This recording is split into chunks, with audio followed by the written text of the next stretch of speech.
Salve, salve, galera! Camisa 8 tá na área para mais uma edição da nossa resenha esportiva multimídia do Grupo Cidade de Comunicação. Um grande abraço para você que está nos acompanhando pelo podcast, pelo YouTube do GC+, e pela tela da TV Cidade, todo domingo, a partir das 9h30 da manhã. O programa dessa semana a gente vai debater aqui os bastidores do futebol cearense e o calendário para 2023. E eu vou estar nessa ao lado dele, Edu Lima. Seja bem-vindo, companheiro. Seja bem-vindo, Balacó. Fala, parceiros, internautas, ouvintes aqui do Grupo Cidade de Comunicação.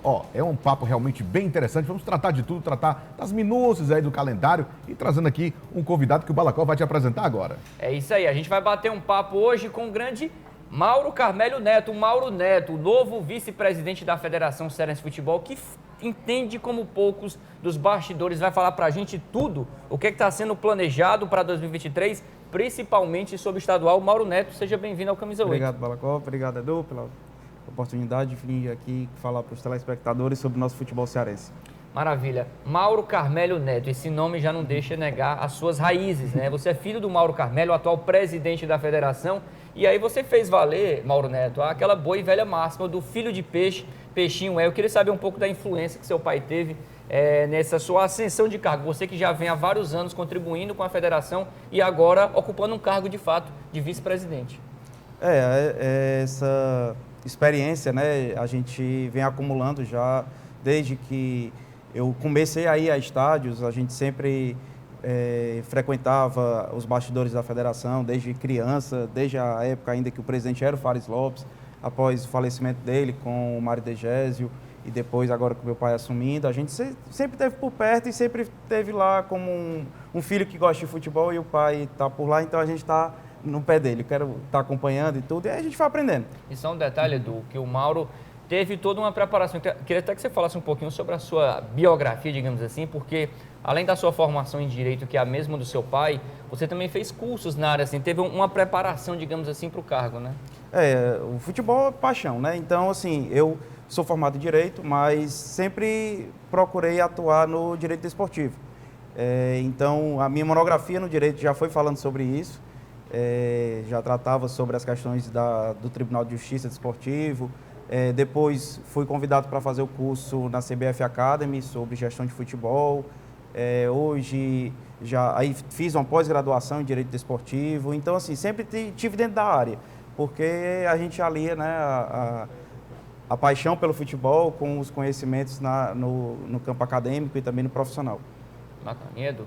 E você, Mauro, já entra num período em que vai haver essa fórmula de disputa, essa mudança da fórmula de disputa, né? Agora, na primeira fase, entrando o Ceará e também Fortaleza. Toda essa preparação que você teve realmente vai te ajudar nesse modelo agora novo que vai adentrar agora a partir do ano de 2023, ou não influencia essa preparação que você teve dentro desse contexto? Influencia principalmente porque a gente tem que fazer uma gestão de conflitos e de interesse entre os clubes, né? Os clubes, a gente pode chamar, né, que não são Fortaleza e Ceará, eles sempre nos cobravam que os clubes que estão na Copa do Nordeste disputassem o estadual desde o início. Então ficavam sempre, cadê eles? Só entram na segunda fase, a gente aqui disputando desde o começo e tudo. E aí a gente conseguiu essa fórmula, conseguiu esse calendário, na verdade, com a CBF, ela nos deu essas 11 datas para a gente poder fazer o estadual. E também tem toda uma questão de negociação com esses mesmos clubes, né? E aí a gente partiu para a negociação. A partir do momento que a gente teve a quantidade de datas, a gente começou a pensar as fórmulas e aí foi conversando com os clubes da Copa do Nordeste, que hoje, além de Fortaleza e Ceará na fase de grupos, a gente pode ter ainda na fase de grupos também Caucaia e Ferroviário, que vão disputar as eliminatórias. E com isso a gente vai aprimorando.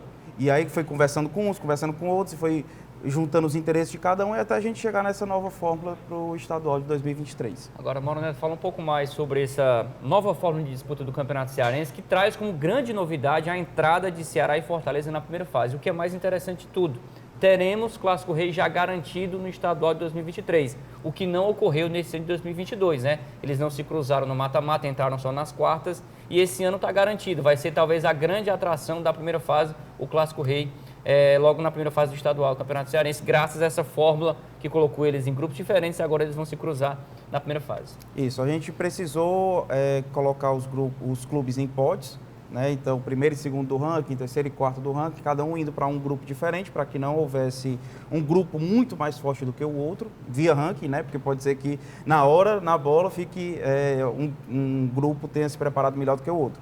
E aí os times de um grupo vão enfrentar os clubes de outro grupo. Então, com isso, a gente garante que tenha esse clássico, né? Assim como a Copa do Nordeste também, né? Que ficou conhecida como a Copa dos Clássicos. Ele faz essa diferença, essa separação entre os rivais para poder garantir que tenham os clássicos. E Mauro, só um detalhe, fala um pouco como é que explica um pouquinho essa fórmula do campeonato que tá bem diferente em relação ao ano passado, né? Só para contextualizar o que teve de mudança do ano passado para cá. Claro, a entrada do Ceará e Fortaleza na segunda fase, mas mudou assim bastante. Você que apresentou a fórmula durante a cerimônia, né? Resume um pouco para a gente como é que ficou o novo jeito de se jogar o Campeonato Cearense próximo ano. Bom, a primeira fase são os 10 clubes divididos em 2 grupos de 5. Os clubes de um grupo jogam contra os clubes do outro grupo, então são 5 jogos na primeira fase. O primeiro colocado de cada grupo já vai direto para a semifinal, e o segundo e o terceiro de cada grupo vão se enfrentar nas quartas de final para enfrentar esse primeiro colocado que ficou esperando na semifinal. E o quarto e o quinto de cada grupo vão para um quadrangular do rebaixamento. Então, aí já são 6 jogos, ida e volta entre os 4 clubes, o quadrangular. E aí, ao final, os 2 últimos desse quadrangular irão cair para a Série B de 2024. E aí, o mata-mata é ida e volta, né? Tanto as quartas como a semi e a final. E aí a gente espera fazer uma grande festa quando chegar lá. Certo. Agora, você já estreia dentro de um contexto bem diferente dos últimos anos, né? Por exemplo, agora vamos ter 4 clubes, aliás, vamos ter todos os clubes, todas as divisões do futebol brasileiro agora com representantes, né? Após a recente queda do Ceará, que agora vai jogar a segunda divisão, mas vamos ter também equipe como Floresta disputando a Série C, enfim, a quarta divisão também vai ser representada. Vai ter mais trabalho a federação por ter cada divisão um clube representando? Sim. Em 2022 e 2023 vamos ter o recorde de clubes disputando competições nacionais. São 8 clubes. Teremos agora um na A, um na B, um na C e 5 na D. Então, é muito clube. A gente lembra que quando a gente começou a gestão, a gente tinha Fortaleza, Ceará e mais um. Então, eram 3 clubes. Hoje nós temos 8 pelo segundo ano consecutivo. Está quase triplicando, hein? Exatamente. Então, assim, é trabalhoso. E isso foi um dos motivos que a gente criou esse cargo novo de vice-presidente também, para poder dar conta de todos esses clubes. Uma coisa era a gente dar conta de 3 clubes nas competições nacionais, outra coisa é a gente dar conta de 8. Nós temos que acompanhar os jogos, temos que viajar com eles, temos que estar representando na CBF, fazendo contatos com televisão, atendendo os interesses de todos. Então, na configuração antiga, que eram só um presidente e um vice, estava ficando inviável. Os clubes estavam pedindo. Na verdade, foi um pedido dos clubes, por mais representatividade, mais gente lá dentro. Então, a gente pensou, não, vamos criar mais um cargo de vice, vamos fazer uma eleição e aí os clubes definem quem vem aqui para ajudar.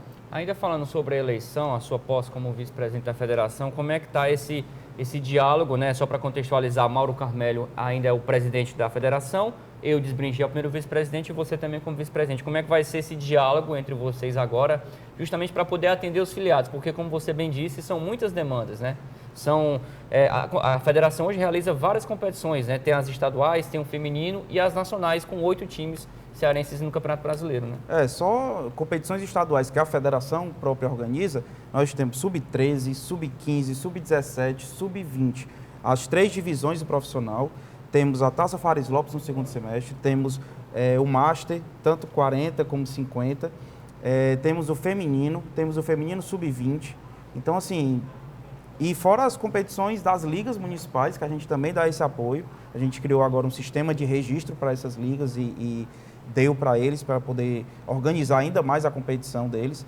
Então, assim, são muitas demandas, são muitas competições, e aí a gente está lá, quase todos os dias, atendendo os clubes, recebendo eles, estamos à disposição na federação para a gente estar sempre conseguindo melhorar o nosso produto. E para fechar rapidinho, Edu, tem a homenagem que a federação faz em 2023 a Pedro Basílio, né? Vai ter agora a Taça Pedro Basílio. Explica rapidinho essa ideia, como é que vocês fizeram para homenagear o Pedro, dando aí, quem sabe, acho que o campeão na primeira fase, com exceção de Ceará e Fortaleza, via ranking, conquista o título e vai para a Copa do Brasil, né? Isso, a gente precisava, já tem esse costume, tanto quando a gente fez os 2 campeonatos Master, a gente está sempre tentando homenagear os jogadores, né, que já passaram, que foi quem movimenta o futebol, né, são os ídolos das crianças e tudo.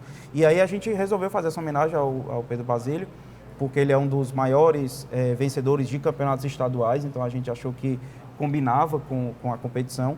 E a gente precisava continuar dando a vaga para os clubes da primeira fase da Copa do Brasil. E aí a gente pensou numa solução, pesquisamos outros estaduais como estavam fazendo, e aí a gente decidiu dar essa vaga para o melhor clube dentre os 8 que não são o primeiro e segundo do ranking da federação, que no caso esse ano é Fortaleza e Ceará. Maravilha, bela homenagem. A gente vai para um break, mas já vamos voltar com mais Mauro Neto, falando, sabe de quê também? Sobre o manjadinho. Você sabe o que é o manjadinho, Edu? Vamos falar, né? Já ouvi falar. Realmente foi uma sacada muito boa e a gente vai entrar com detalhes daqui a pouco. Já no Camisa 8. Até já.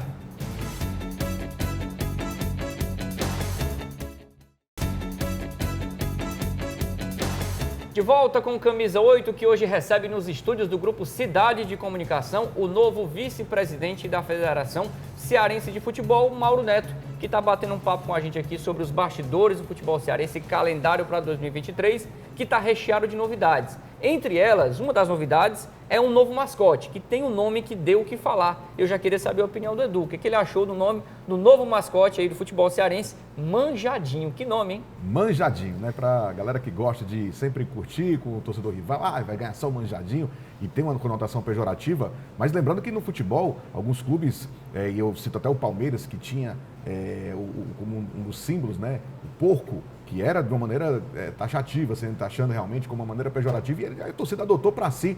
Foi dentro desta lógica, Mauro, essa questão de trazer o Manjadinho e mudar esse contexto aí, trazendo realmente o humor que é tão próprio do cearense para essa questão? Exatamente. Desde o campeonato de 2022, o departamento de marketing já começou a tentar reverter, né, esse termo pejorativo do Manjadinho como um apelido carinhoso. E começou a usar nas redes sociais, chamando o cearense de Manjadinho.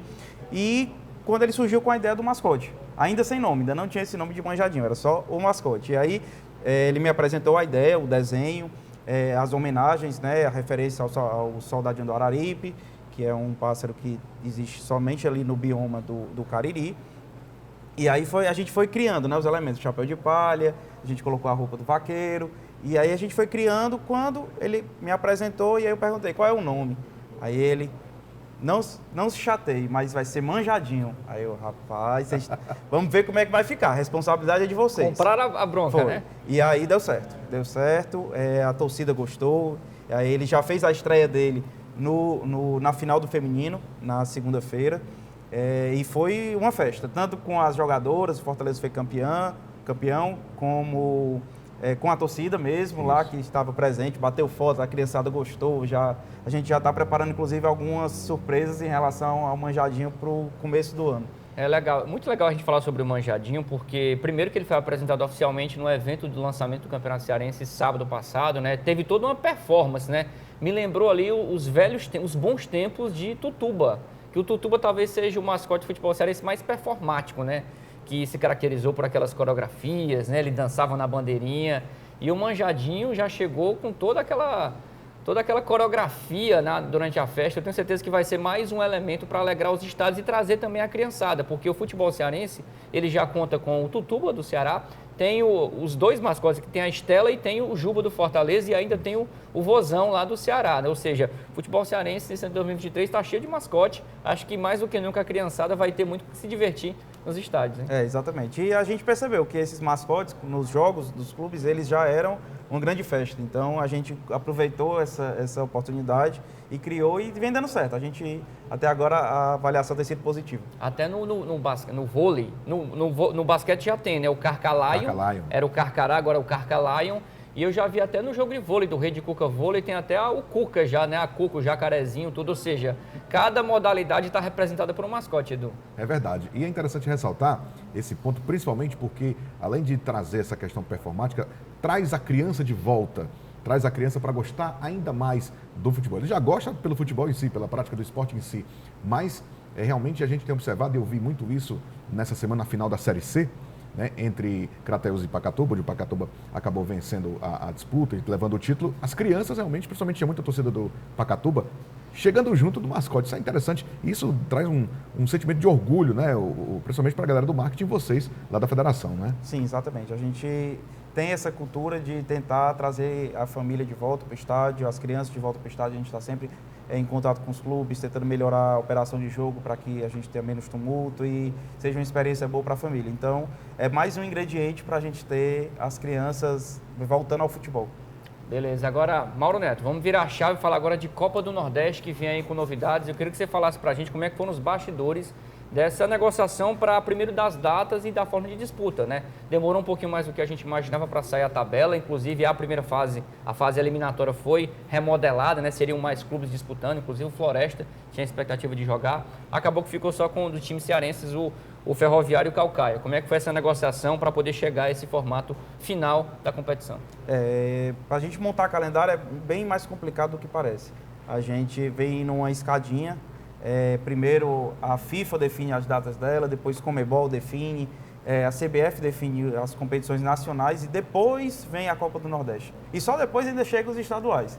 Então a gente teve um trabalho muito grande do Departamento de Competições da CBF, que é quem faz o calendário da Copa do Nordeste. O presidente Adinaldo Rodrigues, ele é um grande entusiasta da Copa do Nordeste, ele apoia 100%.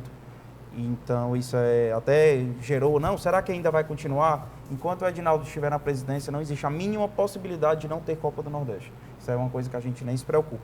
E o Departamento de Competições, o diretor Júlio Avelar, ele foi trabalhando aos poucos, foi montando, e quando me apresentou eu perguntei, vocês multiplicaram datas, como é que vocês fizeram essa mágica acontecer? Conseguir as 12 datas da Copa do Nordeste e ainda mais 11 para o estadual. Mas deu certo. Então ele apresentou isso aí, teve que, infelizmente, mudar as eliminatórias, diminuir a quantidade de clubes. Em 2022 a gente teve 24 clubes disputando, esse ano a gente vai baixar para 16, então somente Ferroviária e Caucaia do futebol cearense irão participar. E com isso a gente montou essa nova eliminatória, né, 2 fases, jogos só de ida, e após isso entra a fase de grupos e aí mantém esse formato dos outros anos já. Edu, o que você achou aí da Copa do Nordeste?